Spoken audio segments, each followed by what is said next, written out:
What's good, YouTube? It's your boy, Blue Blood Sports TV, back at y'all with another one.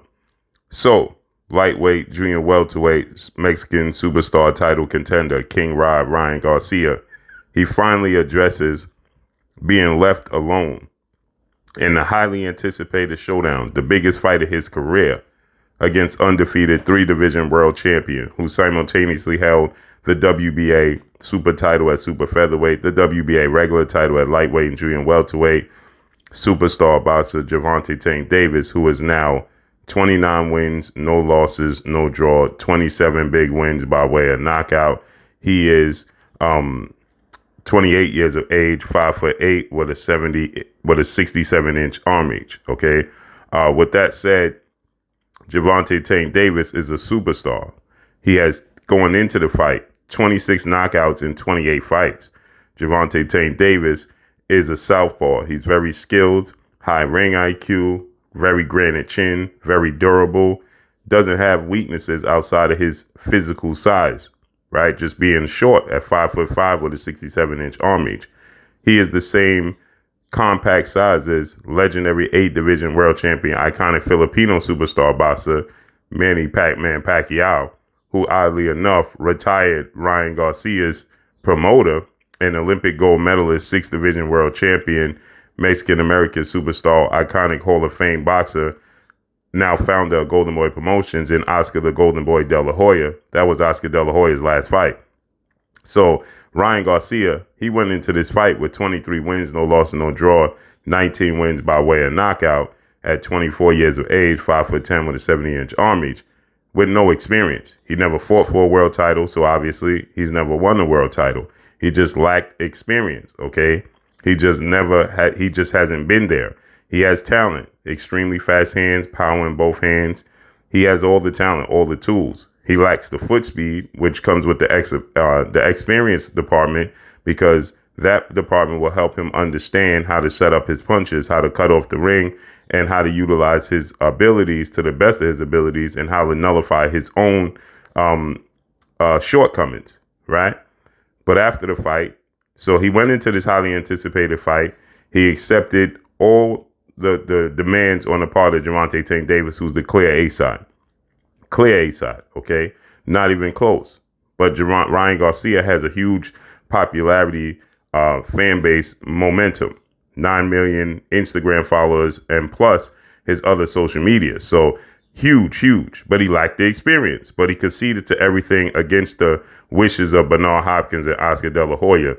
Bernard Hopkins is a partner with Oscar De La Hoya and Golden Boy Promotions, and he's an iconic 2-division Hall of Fame, former undisputed middleweight world champion.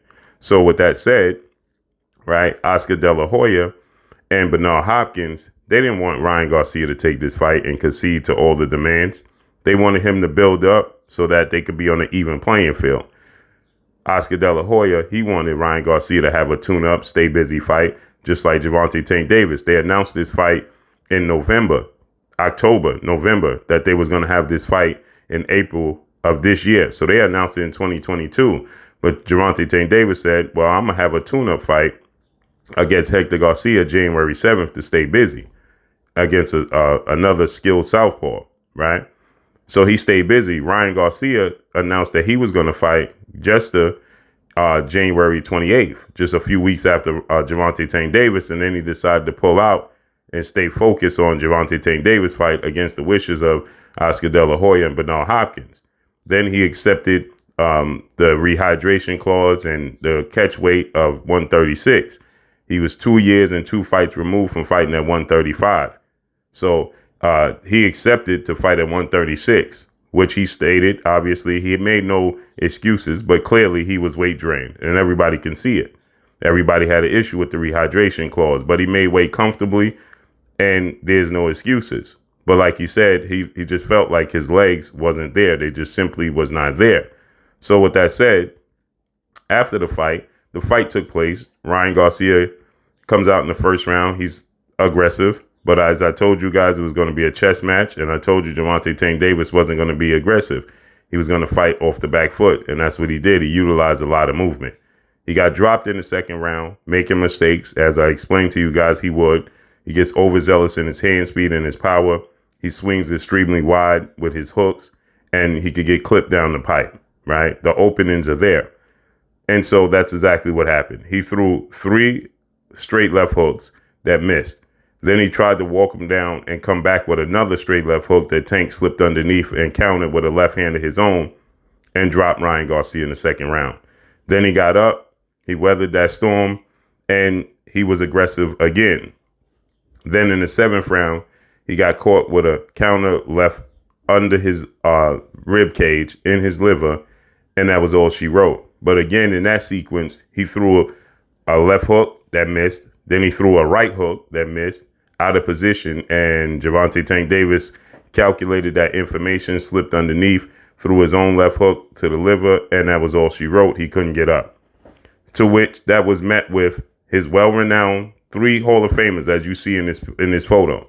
Oscar De La Hoya is a Hall of Famer, well-renowned Hall of Fame iconic trainer. Joe Goosen, who's wrapping his hands, is a Hall of Famer, and obviously Bernard Hopkins is a Hall of Famer. But not near one of them showed up to the post-fight press conference to stand with Ryan Garcia. They sent a representative from Golden Boy to represent Ryan Garcia on the podium. He was there with his mother, his father, and that was it on the stage. And so Ryan Garcia was met with these excuses from Oscar De La Hoya, who stated he had received some serious threats and his security told him that they had to go because the threat level was high. So he left. But he stated, now get this, Oscar De La Hoya, he states that he was getting serious threats all week. So if you was getting serious threats all week, then why didn't you leave before the fight? If you was getting serious threats that was high risk all week, then why didn't you leave before the fight? Why did you show up to the fight but couldn't show up to the press conference, the post-fight press conference? You was at the fight when the threat was at its highest. At the post-fight press conference, there's nobody in attendance. The threat level is low because you can identify any and everybody around you. At the fight itself, you can't identify any and everybody around you. Well, that's for another story. So clearly that wasn't the case.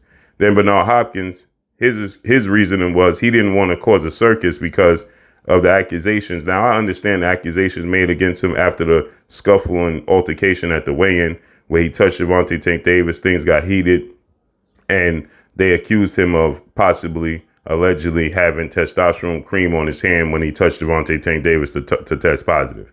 So I understand him not wanting to be present, but you still have to stand with him, point blank and period. You could have left when the other side came on the stage. He didn't do it either and said he didn't want to create a circus. And Joe Goosen, well, he's just simply been absent the entire time now. So Ryan Garcia, now Joe Goosen said that Ryan Garcia was a genius, said that he has all types of game plans himself, right? That, you just a partner with Ryan Garcia. You don't train him because how smart and how educated he is. Well, clearly he needs education because you see in this sequence here where he's throwing punches and don't know why he's throwing them, right? So with that said, Joe Goosen, he didn't show up either, but he had high praise for Ryan Garcia. And now it's clear that the rumors and reports that Ryan Garcia was only showing up a few times a week with Joe Goosen, well, that's abundantly clear.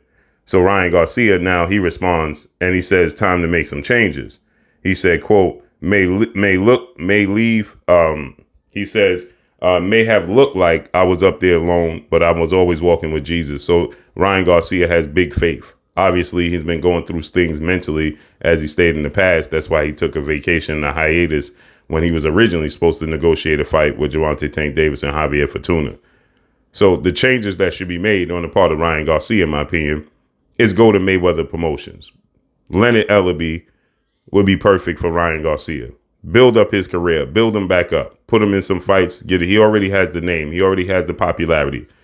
They get behind their fighters. It's odd because Oscar De La Hoya was the one screaming that they didn't believe in Gervonta Tank Davis is why they wanted all these stipulations. He said Leonard Ellaby and Showtime and Floyd Mayweather and everybody wasn't believing in Gervonta Tank Davis' talent.